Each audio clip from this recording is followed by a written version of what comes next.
नमस्कार दोस्तों, बहुत बहुत स्वागत है आप सभी का गवर्नमेंट एजुकेशन में। दोस्तों चलिए हम मध्य प्रदेश पुलिस के लिए यहाँ पर जनरल नॉलेज के क्वेश्चन हम देख रहे हैं और ये हमारा 5वां पार्ट है। इससे पहले के अगर आपने पार्ट नहीं देखे तो यहाँ पर एक आई का बटन आ रहा होगा, उस पर क्लिक करके देख सकते हो। तो चलिए हम स्टार्ट करते हैं, पहले क्वेश्चन की तरफ बढ़ते हैं। पहला क्वेश्चन है यहाँ पर, मध्य प्रदेश का 52वां जिला निवाड़ी किस जिले से अलग होकर बना?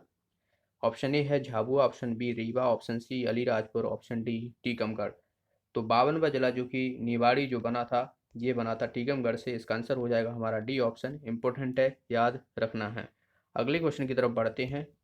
निम्न में से कौन सा सुमेलित नहीं है? ऑप्शन ए है महेश्वर जलप्रपात जो कि नर्मदा नदी पर है, ऑप्शन बी सहस्त्रधारा जलप्रपात जो चंबल नदी पर है, ऑप्शन सी केवटी जलप्रपात जो महाना नदी पर है, और चचाई जलप्रपात जो कि बेहड़ नदी पर है। तो इसका आंसर हो जाएगा, इसमें से हमें पूछा गया कि कौन सा सम्मिलित नहीं है, तो इसका आंसर हो जाएगा हमारा बी ऑप्शन। दरअसल सहस्त्रधारा जलप्रपात जो है ये नर्मदा नदी पर ही है। नर्मदा नदी पर जो है वो एक महेश्वर जलप्रपात हो गया, सहस्त्रधारा जलप्रपात होगा, धुआंधार जलप्रपात हो गया, दुग्धधारा जलप्रपात हो गया। ये सभी जो है वो नर्मदा नदी पर है। ओके, तो ये चंबल नदी पर नहीं है। बाकी केवटी जलप्रपात ये महाना नदी पर है, और चचाई जलप्रपात जो कि बेहड़ नदी पर है। अगला क्वेश्चन की तरफ बढ़ते हैं। नेक्स्ट है यहाँ पर, मध्य प्रदेश उत्तर से दक्षिण तक की लंबाई 605 किलोमीटर, और तो पूर्व से पश्चिम तक की लंबाई कितनी होगी? अगर हम मध्य प्रदेश का नक्शा कुछ रफली डायग्राम करें यहाँ पर ऐसे, तो देखिए उत्तर से दक्षिण यानी इस तरफ की जो टोटल जो इसकी लंबाई है वो 605 किलोमीटर है। तो हमें पूछा गया है कि पूर्व से पश्चिम की लंबाई कितनी होगी। ऑप्शन ए है 870 kilometre, option B 780 kilometre, option C 970 kilometre, option D 980 kilometre. तो इसका आंसर हो जाएगा हमारा 870 किलोमीटर जो है ये पूर्व से पश्चिम तक की इसकी लंबाई है। इंपॉर्टेंट है, याद रखना है। अगले क्वेश्चन की तरफ बढ़ते हैं। नेक्स्ट है, मध्य प्रदेश का निर्माण राज्य पुनर्गठन आयोग की सिफारिश पर हुआ था, इसके अध्यक्ष कौन थे? ऑप्शन ए है Mohammad Ali, option B B R Dubey, option C Fazal Ali, और option D R C Bhandari. तो राज्य पुनर्गठन की सिफारिश जो हुई थी और इसके अध्यक्ष जो थे वो फजल अली थे। इसका आंसर हो जाएगा हमारा सी ऑप्शन। अगले क्वेश्चन की तरफ बढ़ते हैं। अगर आपसे इसमें और भी सदस्य थे, अगर आपसे और सदस्य पूछे जाएं, ओके, तो याद रखना है। एक तो हृदय नाथ कुंजर थे, और एक थे के एम पाड़ेकर। ओके, के एम पाड़ेकर ये इसके सदस्य थे। बाकी अध्यक्ष जो थे वो फजल अली थे। और जो राज्य पुनर्गठन आयोग की स्थापना हुई थी 1953 में, याद रखना है। अगले क्वेश्चन की तरफ बढ़ते हैं। 1 नवंबर 2000 को मध्य प्रदेश के मुख्यमंत्री कौन थे? ऑप्शन ए है कैलाश नाथ काटजू, ऑप्शन बी है अर्जुन सिंह, ऑप्शन सी दिग्विजय सिंह, और ऑप्शन डी उमा भारती। तो यह इसलिए इम्पोर्टेंट हो जाता है क्वेश्चन, क्योंकि 1 नवंबर 2000 को जो है वो छत्तीसगढ़ मतलब छत्तीसगढ़ एक नया राज्य जो है वो बनाया गया था मध्य प्रदेश से अलग होकर के।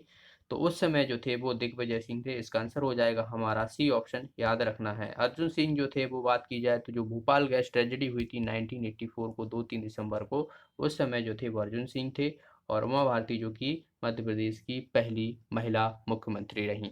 अगले क्वेश्चन की तरफ बढ़ते हैं। नेक्स्ट है यहाँ पर, मध्य प्रदेश के किस मंदिर को मध्य प्रदेश का सोमनाथ कहा जाता है? ऑप्शन ए है Mahakaleshwar, option B Omkareshwar, option C Bhojpur मंदिर, ऑप्शन डी उपरोक्त में से कोई नहीं। तो भोजपुर मंदिर जो है इसका आंसर हो जाएगा। दरअसल भोजपुर मंदिर जो है ये रायसेन जिले में पड़ता है, और इसी को जो है वो मध्य प्रदेश का बात की जाए तो सोमनाथ कहा जाता है। अगर हम वैसे देखा जाए तो सोमनाथ मंदिर जो कि कहाँ पर है, गुजरात में है।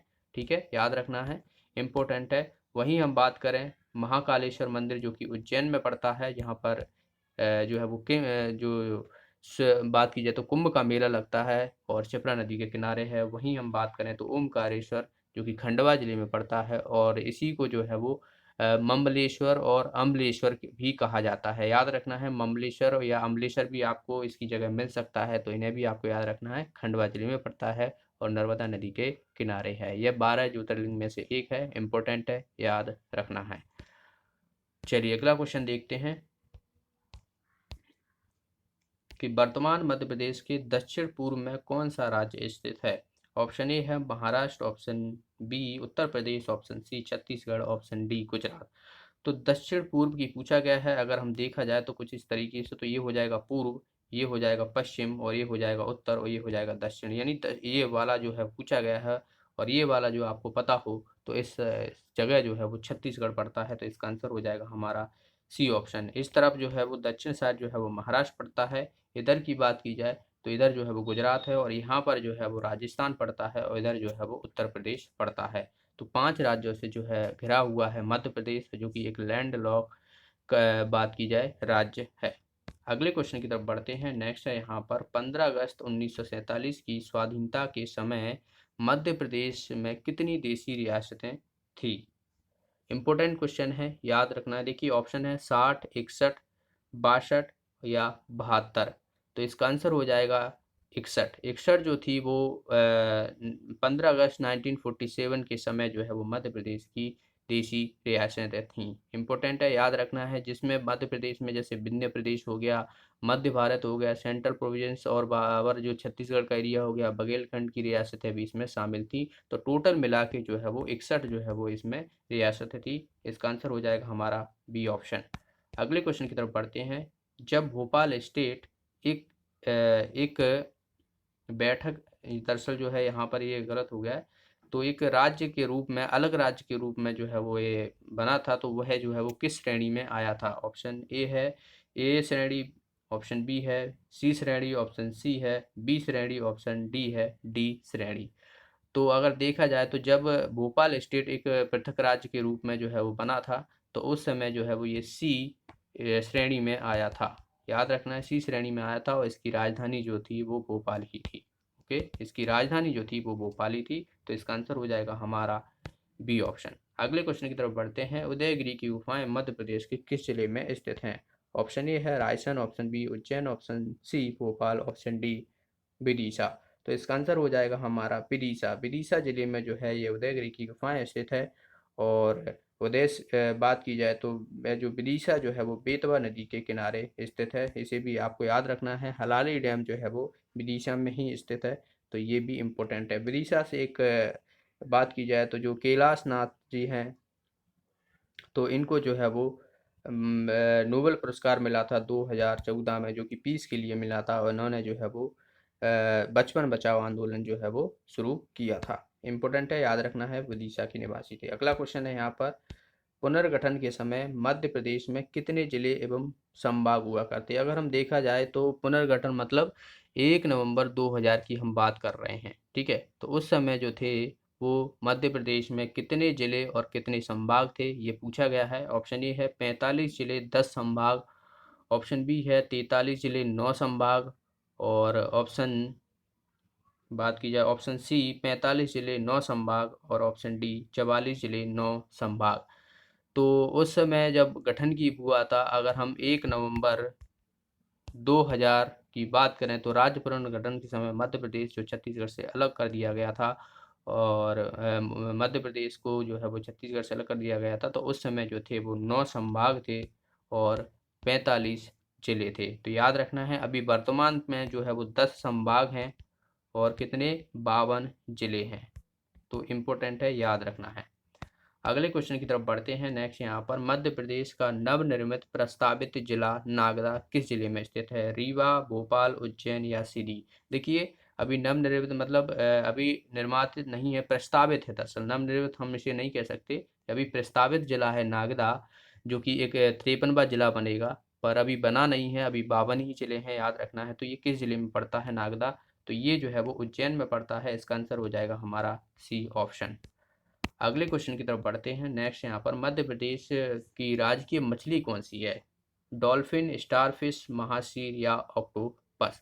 तो बहुत ही आसान सा क्वेश्चन है। महासीर जो है वो मध्य प्रदेश की राजकीय मछली है, और इसको जो है वो 2013 में राजकीय मछली घोषित किया गया था। इम्पोर्टेंट है, याद रखना है। अगले क्वेश्चन की तरफ बढ़ते हैं। नेक्स्ट यहाँ पर, चंबल संभाग का मुख्यालय कहाँ है? भिंड, ग्वालियर, मुरैना या दतिया? चंबल संभाग की बात करें तो ये बात की जाए तो जो नॉर्थ यानी उत्तर वाला जो क्षेत्र है, उस तरफ जो है वो ऊपर वाला अगर देखा जाए तो ये वाला जो क्षेत्र पड़ता है, ये चंबल संभाग के अंतर्गत आता है। और इसमें जो है वो इसका मुख्यालय जो है वो मुरैना में है। इसका आंसर हो जाएगा हमारा सी ऑप्शन। अगले क्वेश्चन की तरफ बढ़ते हैं। मध्य प्रदेश के किस जिले में Dharwad cell, okay, Dharwad cell को सोसर सीरीज के नाम से जाना जाता है? तो ये दरअसल जो है वो किस जिले में है? धारवाड़ सेल जिसे हम सोसर सीरीज के नाम से जानते हैं और ये किस जिले में है? तो छिंदवाड़ा, बैतूल, बालाघाट या शहडोल। तो ये पड़ता है दोस्तों छिंदवाड़ा में है। याद रखना है छिंदवाड़ा में जो है वो जो धारवाड़ सेल की समूह को हैं तो उनको जो है वो सोसर सीरीज के नाम से जाना जाता है। और यहाँ पर जो है वो मैग्नीज के जो है निक्षेपण मिले हैं। ओके, मैग्नीज के निक्षेपण मिले हैं, मैग्नीज। अगले क्वेश्चन की तरफ बढ़ते हैं। नेक्स्ट है यहाँ पर मध्य प्रदेश में सर्वाधिक दुग्ध उत्पादन वाले जिले कौन सा है या जिला कौन सा है कहा जाए? तो यहाँ पर जिले नहीं जिला होना चाहिए। तो भिंड, मुरैना, शिवपुरी या खंडवा। तो मध्य प्रदेश में अगर देखा जाए, हम देश में अगर हम बात करें तो 7वां स्थान जो है वो पड़ता है दुग्ध उत्पादन में मध्य प्रदेश का। और मध्य प्रदेश में सबसे ज़्यादा जो है वो मुरैना ज़िले में होता है। मुरैना और कौन सा है? श्योपुर। ओके, याद रखना है श्योपुर। मुरैना और श्योपुर ज़िले में जो है वो सबसे अधिक जो है वो दूध का उत्पादन होता है।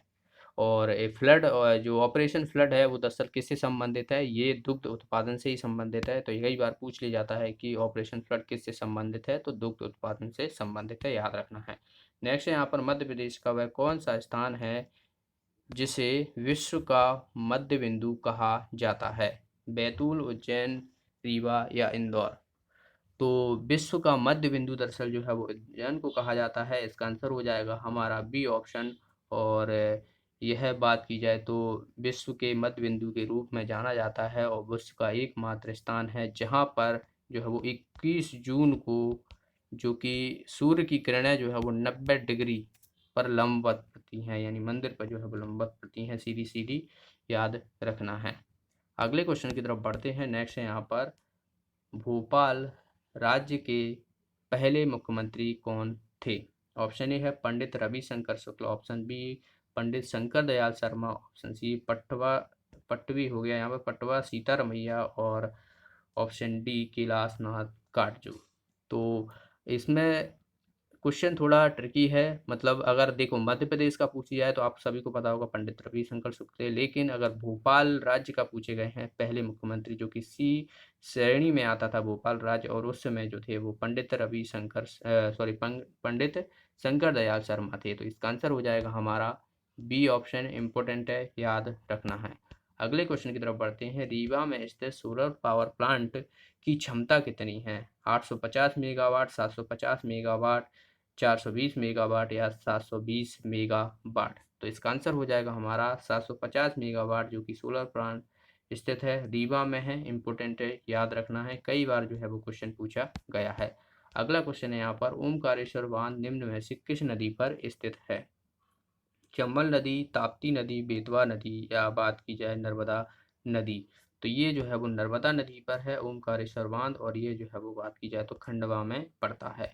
ओके, इम्पोर्टेंट है, याद रखना है। अगले क्वेश्चन की तरफ बढ़ते हैं। और आपको याद रखना है ओमकारेश्वर बांध पर जो है वो फ्लोटिंग सोलर पावर प्लांट लगाया जा रहा है। तो इसे भी आपको याद रखना है, सोलर पावर प्लांट जो फ्लोटिंग सोलर पावर प्लांट है जो ओमकारेश्वर बांध पर लगाया जा रहा है। अगले क्वेश्चन की तरफ बढ़ते हैं। उपरोक्त में से कौन सा सही नहीं है? ऑप्शन ए है जवाहर सागर परियोजना चंबल नदी पर, ऑप्शन बी है राणा सागर परियोजना चंबल नदी पर, ऑप्शन सी है गांधी सागर परियोजना चंबल नदी पर, या उपरोक्त में सभी सही हैं। तो इसका आंसर हो जाएगा हमारा डी ऑप्शन। दरअसल उपरोक्त सभी सही हैं। जवाहर सागर परियोजना जो कि चंबल नदी पर है बिल्कुल सही है, राणा सागर परियोजना ये भी चंबल नदी पर है, और गांधी सागर परियोजना ये भी चंबल नदी पर है। मध्य प्रदेश की सबसे जो पुरानी जो परियोजना है वो दरअसल चंबल नदी पर ही है। तो इसे भी आप याद रखना है, कई बार क्वेश्चन पूछा गया है। अगला क्वेश्चन है तोमर वंश का शासन निम्न में से किस स्थान पर था? भोपाल, इंदौर, ग्वालियर या जबलपुर। तो तोमर वंश का जो शासन था दरअसल जो है ये ग्वालियर में था। इसका आंसर हो जाएगा हमारा सी ऑप्शन। इम्पोर्टेंट है, याद रखना है। वहीं हम बात करें भोपाल की, तो भोपाल में आपको राजा भोज मिल जाएंगे जो परमार वंश के शासक थे, और परमार वंश का शासक जो है वो धार में भी था। तो इसे भी आपको याद रखना है। होलकर की बात करें तो इंदौर में, याद रखना है, इम्पोर्टेंट है। चलिए अगला क्वेश्चन देखते हैं। मध्य प्रदेश के जबलपुर में स्थित भेड़ाघाट किस दो नदियों के संगम के कारण भेड़ाघाट कहा जाता है? ठीक है, तो ऑप्शन ए है नर्मदा और बरना नदी, ऑप्शन बी है नर्मदा और सिंध नदी, ऑप्शन सी है नर्मदा और शक्कर नदी, ऑप्शन डी है नर्मदा और तवा नदी। तो आप सभी को पता होगा जबलपुर में एक भेड़ाघाट जो कि स्थान है, और यह जो है वो नर्मदा और बरना नदी के संगम की वजह से जो है वो इसे भेड़ाघाट कहा जाता है। इम्पोर्टेंट है, याद रखना है। भेड़ाघाट यहाँ पर जो है वो बंदर कूदनी भी है। ओके, यह बंदर कूदनी हो गई, धुआंधार जलप्रपात हो गया, ये सभी जो है वो यहीं पर है। इम्पोर्टेंट है, याद रखना है। यहाँ पर संगमरमर की चट्टानों के लिए काफ़ी प्रसिद्ध होता है, और ये सभी जो है वो जबलपुर में स्थित हैं। अगले क्वेश्चन की तरफ बढ़ते हैं। भीमबेटका को विश्व धरोहर में, यानी यूनेस्को की विश्व धरोहर में किस वर्ष सूची में शामिल किया गया? 1986, 2003, 1989 या 2004? तो भीमबेटका जो कि इसमें रायसेन जिले में जो है पड़ती हैं, और इनको जो है वो 2003 में यूनेस्को की विश्व धरोहर में शामिल किया गया था। इम्पोर्टेंट है, याद रखना है। 1986 में जो है वो खजुराहो के मंदिर को जो है वो शामिल किया गया था, और वहीं बात की जाए 1989 में जो है वो सांची के स्तूप जो कि ये भी रायसेन में पड़ते हैं, इन्हें भी जो है वो यूनेस्को की विश्व धरोहर में शामिल किया गया था। तो याद रखना है 2003 में जो है वो भीमबेटका को विश्व धरोहर में शामिल किया गया था। यूनेस्को का आपसे हेडक्वार्टर पूछा जाता है काफ़ी, तो याद रखना है फ्रांस पेरिस में जो है वो स्थित है। ओके, पेरिस में स्थित है। अगले क्वेश्चन की तरफ बढ़ते हैं। नेक्स्ट है, निम्न में से कौन सा जिला उत्तर प्रदेश और राजस्थान से सीमा साझा करता है? उत्तर प्रदेश और राजस्थान से दतिया, अशोकनगर, शिवपुरी या नीमच? देखिए उत्तर प्रदेश, अगर हम नक्शे की बात की जाए, ठीक है, तो इधर जो है वो मुरैना पड़ता है, इधर थोड़ा भिंड है। ठीक है, यहाँ पर थोड़ा दतिया बात की जाए तो इधर बीच में ग्वालियर है, इधर दतिया है, और इधर शिवपुरी पड़ता है। तो इसमें देखिए दतिया, अशोकनगर, शिवपुरी और नीमच, नीमच तो अपना इधर पड़ता है। तो इसमें देखा जाए तो शिवपुरी जो है इसका आंसर हो जाएगा। शिवपुरी दरअसल जो है वो बीड में पड़ता है, जो कि उत्तर प्रदेश और राजस्थान से दोनों से सीमा साझा करता है। इम्पोर्टेंट है, याद रखना है। शिवपुरी जो है इसका आंसर हो जाएगा। अगले क्वेश्चन की तरफ बढ़ते हैं। नेक्स्ट है यहाँ पर, जोग जलप्रपात किस नदी पर स्थित है? माही नदी, साबरमती नदी, कृष्णा नदी या गोदावरी नदी? तो जोग जलप्रपात दरअसल जो है ये साबरमती नदी पर है, और ये कहाँ पर है? कर्नाटक में। इम्पोर्टेंट है, याद रखना है। कर्नाटक में जो है वो जोग जलप्रपात है, साबरमती नदी पर। अगले क्वेश्चन की तरफ बढ़ते हैं। नेक्स्ट यहाँ पर, सलमा बांध निम्न में से किस पर स्थित है? इंपॉर्टेंट है, स्टार लगा दो, याद रखना है आपको। पाकिस्तान, चीन, बांग्लादेश, अफगानिस्तान। अगर ये आपने देखा हो तो अभी करंट अफेयर्स में वहाँ पर जो है अफगानिस्तान में जो है वो तालिबान ने जो है वो कब्जा लिया है, अफगानिस्तान एक तरीके से। और यह सलमा बांध जो है वो भारत द्वारा निर्मित है, जो कि अफगानिस्तान में बनाया गया। और आपसे पूछा जा सकता है कि ये किस नदी पर है। वैसे अगर देखा जाए तो आपसे इतना नहीं पूछा जाएगा, आपसे बस इतना पूछा जाएगा कि सलमा बांध कहाँ पर है, तो अफगानिस्तान में है। अगर आपसे नदी पूछी जाए तो याद रखना है हरी नदी। ओके, हरी नदी पर जो है स्थित है सलमा बांध, जो कि अफगानिस्तान में है और भारत द्वारा निर्मित है बांध है। चलिए अगला क्वेश्चन देखते हैं। नेक्स्ट क्वेश्चन है यहाँ पर, निम्न में से कौन सा राष्ट्रीय उद्यान उत्तराखंड में स्थित है? बांदीपुर राष्ट्रीय उद्यान, मानस राष्ट्रीय उद्यान, जिम कॉर्बेट राष्ट्रीय उद्यान या गिर राष्ट्रीय उद्यान? तो उत्तराखंड में जो कि भारत का पहला राष्ट्रीय उद्यान जिम कॉर्बेट राष्ट्रीय उद्यान, जिसे जिम कॉर्बेट नेशनल पार्क भी कहते हैं, यह जो है वो उत्तराखंड में स्थित है। बाकी बांदीपुर ये कर्नाटक में है। ठीक है, मानस जो कि असम में है, और ये गिर नेशनल पार्क या गिर राष्ट्रीय उद्यान बात की जाए तो ये गुजरात में है, गुजरात में है। ओके, याद रखना है। अगला क्वेश्चन है यहाँ पर, मध्य प्रदेश के किस शहर को झीलों का शहर कहा जाता है? रीवा, ग्वालियर, जबलपुर या भोपाल? तो झीलों का शहर जो है ये भोपाल को कहा जाता है। राजा भोज की नगरी के नाम से भी जाना जाता है, तो याद रखना है झीलों का शहर हो गया, और राजा भोज की नगरी के नाम से जाना जाता है। वहीं हम रीवा की बात करें तो इसे सफ़ेद शेरों की भूमि कहा जाता है। ग्वालियर की बात की जाए तो तानसेन नगर या कहा जाता है, और जबलपुर की बात की जाए तो न्यायिक राजधानी कहा जाता है। याद रखना है सभी को। अगला क्वेश्चन है यहाँ पर, निम्न में से विश्व की सबसे बड़ी नदी कौन सी है? नील नदी, अमेजन नदी, ब्रह्मपुत्र नदी या कांगो नदी? तो क्वेश्चन को थोड़ा ध्यान से पढ़िए। सबसे बड़ी नदी पूछा गया है। देखिए क्वेश्चन अलग अलग तरीके से बनते हैं। देखिए सबसे बड़ी नदी हो गई, सबसे लंबी नदी हो गई, सबसे गहरी नदी हो गई, ठीक है, सबसे चौड़ी नदी हो गई। तो ये कई तरह से क्वेश्चन जो है वो बनते हैं। यहाँ पर हमें पूछा गया है कि सबसे बड़ी नदी कौन सी है, तो सबसे बड़ी जो नदी है वो अमेजन नदी है। इसका आंसर हो जाएगा हमारा बी ऑप्शन। और अगर आपसे पूछ लिया जाए कि सबसे लंबी नदी कौन सी है, तो लंबी नदी जो है वो नील नदी है, ठीक है, लंबी नदी। चौड़ी नदी पूछी जाए तो ब्रह्मपुत्र है ये। और सबसे गहरी नदी यानी डीपेस्ट रिवर पूछ लिया जाए तो ये कांगो नदी है। तो ये गहरी नदी है। ओके, गहरी नदी। तो इन सभी क्वेश्चनों को याद रखना है। ओके, तो ये थे आज के क्वेश्चन। वीडियो आपको कैसा लगा वह कमेंट बॉक्स में ज़रूर बताना, और वीडियो को शेयर जरूर कर दिया करें, लाइक कर दिया करें। मिलते हैं अगले वीडियो में, तब तक के लिए बहुत बहुत धन्यवाद।